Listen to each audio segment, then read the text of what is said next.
guys, welcome back to Planet Junior Book 1, Chapter 5. After Harmless Prank goes horrifically awry, it's up to you to prevent the couple from starting again. What's gonna happen to us now?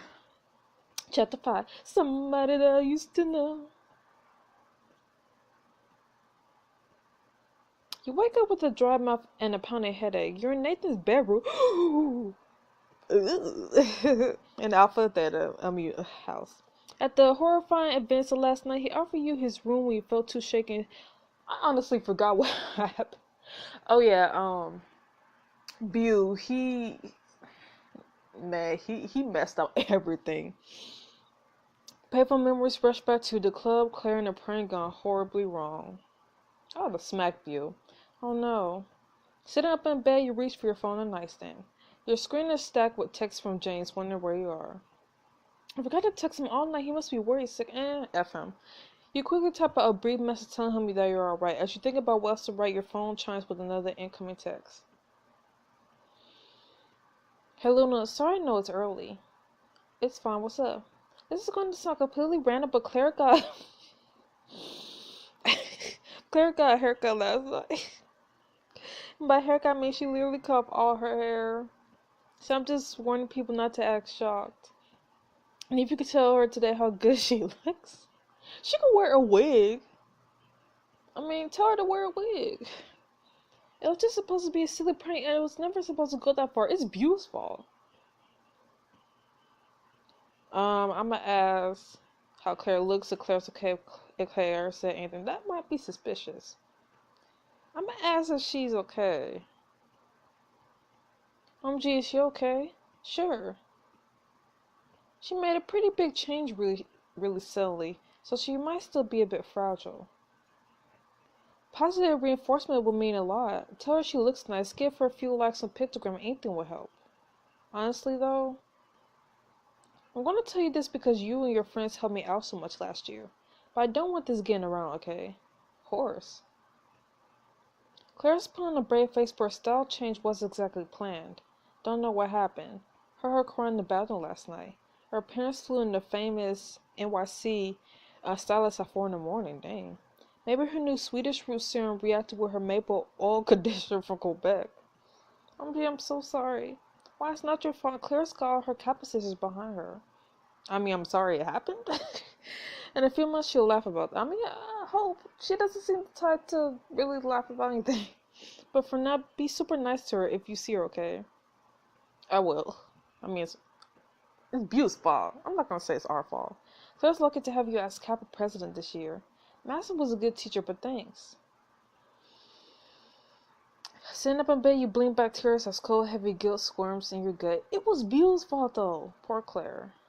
You get dressed as quickly as you can to head out. You make your way down to the stairs to make for the third stair from the bottom gives out a loud creak. On this day, you. Nathan walks out of the clubhouse kitchen with a plate of scrambled eggs and hash browns. Ooh.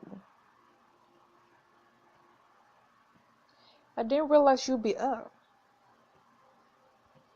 You learn my dark secret. I'm an insufferable morning person, so I'm usually the one who makes breakfast on the weekends. Did you sleep well? Not really, but I appreciate you lending me your room. With everything that happened that night, I just wasn't ready to go home and face things. It's no problem. Besides, the couches down here are pretty comfy. Do you want some breakfast? Yes. Thanks, but I don't have much of an appetite. Of course, last night was rough. How are you feeling? I do not feel guilty because it was not my fault. I'm more angry. I just got a text from the president of Kappa House. Claire had to cut all her hair off last night. Oh my god. What the hell was Bew thinking? Getting glue in your hair is no joke. What Claire had gotten in her eyes or had an allergic reaction? I've been asking myself those questions all morning. Claire was never supposed to get hurt. But it seems Bew had other ideas, as usual. What do you mean? Yes, this isn't the first time Bew's taken things far. So you're telling me he could be the one who tried to kill? If this isn't his first time taking things too far, I honestly wouldn't be surprised if he was the one who hit Tyler and just left the scene like no big deal. I think he's a David side and sinks into down onto a nearby couch. Pew and I met when we were teenagers. Our families had summer houses in the same small town just outside Martha's Vineyard. We were both bored, poorly supervised, and way too smart for our own good. Or like way too dumb for your own good. Sounds like a recipe for mischief. Made that a double batch of mischief, like switching the coffee shop's sugar with salt. No. Covering the police cheese card with sticky notes. I mean, covering a police car with sticky notes is not that bad. Not like what happened with Claire. You laugh at the colorful image and spite of yourself. Well, were you trying to see who could pull the silliest stunts without getting caught? That's it exactly. It was never about hurting anyone. We even made ourselves a coat of arms with the motto, what? Irritating but harmless. Okay. So what changed? The summer before I left for college, we planned our biggest prank yet. Break into the mayor's office to replace the stuffed catfish with a single bass. Okay, that sounds, I'm gonna say ridiculous. Did you guys seriously have nothing better to do? Our family's somewhere in that town precisely because there was nothing to do there. It's allegedly supposed to be relaxing. So how did the mayor react? Oh, we never got within 50 feet of his catfish. We tripped like 5 alarms at once and were caught within 10 minutes. Our family smoothed things over by generously sponsoring a new gymnasium for the high school. Wow, who knew being rich had its perks? I know we were thinking my parents thought the same thing, and they made sure I understood how I abused the privilege I was born with. But once everything was paid off and hushed up, abused parents acted like it never happened. They only cared about their public image. David stares down his hands, his expression troubled. For Bew, if his parents were going to bail him out of everything, there was no point in restricting himself to being merely annoying. That's when he began experimenting with what he could get away with, and how much frustration and inconvenience he could inflict. He started by filling up that same coffee shop's toilets with wet cement, and they had to close for weeks. Next, he removed the tires from the police car chief's car and replaced them properly the next day, leaving her with a massive repair bill. Wow. He even stuck thousands of plastic forests into a baseball field the night before a charity game so that it had to be canceled. Wow. I'm hating Bew more and more. Are you still friends with him? I thought I could get through to him. When he enrolled at Hartfeld the year after me, I didn't want him falling in with the wrong crowd.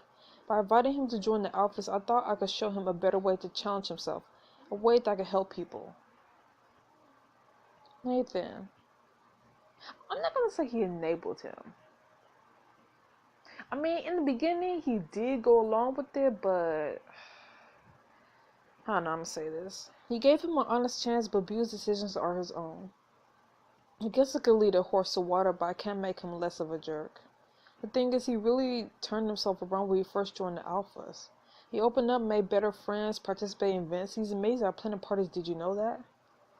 I can see that creativity, preparation, attention to detail. I guess prank planning and party planning aren't that different. Getting away from his family helped too. His mom put a lot of pressure on him. I'm sure she means well, but so I know that's not an excuse for the way he acts now.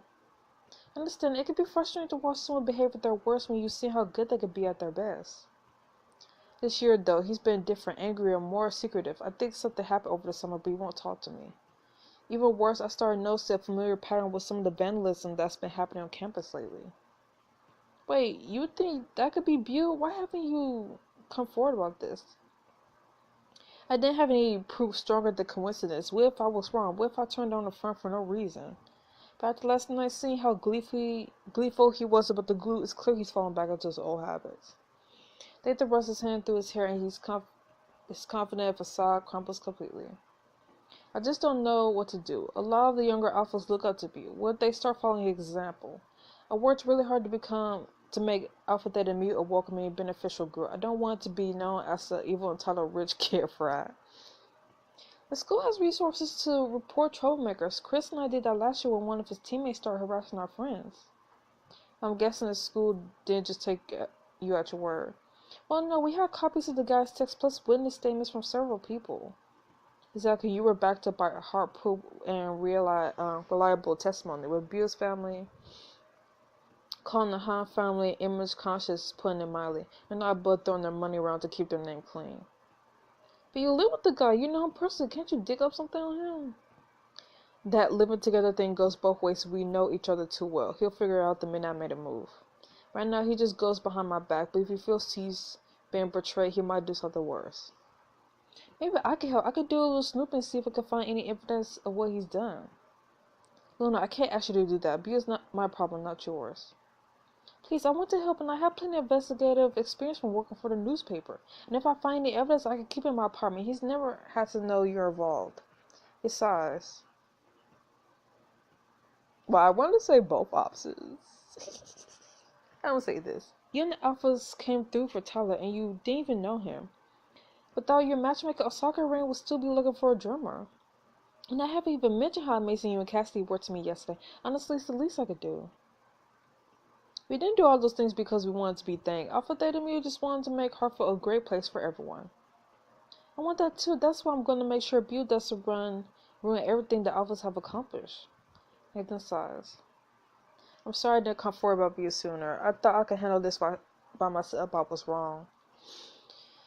I know what it's like to feel responsible for your friends, but they have to make and pay for their own decisions. I don't know what to say except thank you. You're amazing. Of course. Nathan glances up towards the ceiling. Everything's still quiet on the second floor. He lowers his voice. Actually, we want to get evidence that maybe last night's prank might be a good place to start. Buell's the only one who bought the glue, so the receipt should have his credit card info on it, as well as yesterday's date and time. If I distract Buell long enough, would you be able to sneak into his room and find the glue bottle and receipt before he throws them out? I mean, I wish. If I get caught, our investigation will be over before it's even begun. We can't risk tipping Buell off this early. You have a point. Believe me, I got my eye on him now. Between the two of us, we'll find something that sticks. You really are a lifesaver. I'll make sure to let you know if I see Buell doing anything suspicious. But we can't tell anyone about this, not until we have enough evidence. If word about our investigation gets out before then, Buell's family will circle the wagons. He'll be untouchable, and if people can't blame him, they might blame Alpha Theta Mu instead. I won't let that happen. You can count on me. You look down and check the notifications on your phone. I think I better head home. I have homework, housework, and one very important significant other to apologize to. But then Nathan, goodbye, you head home. I honestly don't care about James anymore. You sneak back to the apartment. It looks like the coast is clear. As you scramble to compose an explanation for the events of the previous evening, you hear a door opening. Where were you last night? How could you just leave like that? F you! I went to the office and ended up sleeping over at that clubhouse, but I should have texted you where I was going. I need some space. I am not sorry. I felt so angry and frustrated. I thought I'd only make things worse if I stuck around. So I took some time to cool down, I think. Jane's shoulders relaxed. And I'm just glad you're okay. Your happiness is all that matters to me. After you left, I realized I haven't been handling my anxiety about sharing a space very well. Part of my compulsiveness about needing this coming from thinking as long as everything's in place, everything will be fine. I wasn't setting a high standard. I was setting an impossible standard and then blaming my happiness on you. I need to work on de-stressing in a healthier way. And I want to help you with that. I care about you. You reach out and take his hands in your own. I'm sorry, too. Instead of being constructive, I sat back and let things fester until I blew up at you. That wasn't very helpful. James draws you into his arms and you rush your head against his chest. You breathe in the familiar, clean smell of laundry detergent. I love you, Luna. You're beautiful, you're talented, you're passionate. More than that, you're compassionate. You flinch. What's wrong? Was it something I said? No, it's not that. I love you too, James. I'm just going to take a shower. After you slip into your bedroom, you drag your evidence board out of the closet and take a long look at it. We have nothing. I'm getting really sick of people who think they could just walk away from the people they've hurt with no consequences. That driver didn't even start to help after hitting Tyler, and Buell won't clear his hair as a lurk. Well, I've had enough. There's plenty of room on this board for more than one investigation. You're both going down. What is the same person?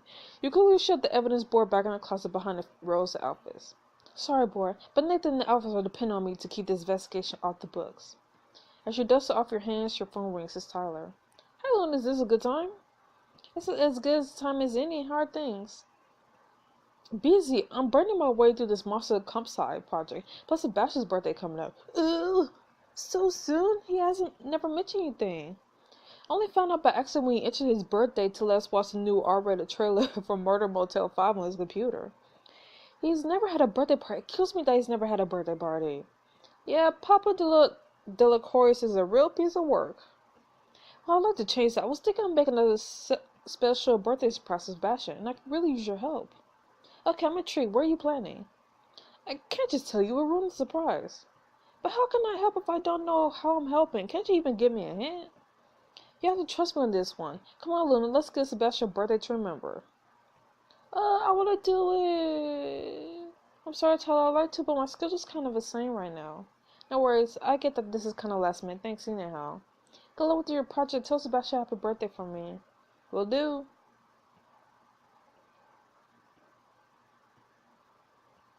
Next few weeks passed in a blur. As soon as the day of the Hartfeld Knights home game against their bitter rivals, the Tumblers. According to Chris, the scouts for the 9 guests would be on hand to observe the Knights in action. As you rush towards the football field, you pass by a familiar figure and do a double take. Claire, is that you? You look so cute, though. Who else would it be? You honestly look cute. I almost didn't recognize you. Have you been following my pictogram? Long hair so last century. I believe it. When Claire runs a hand through her pixie cut, her fingers slinger in the air as if she's still not used to how short her new style is.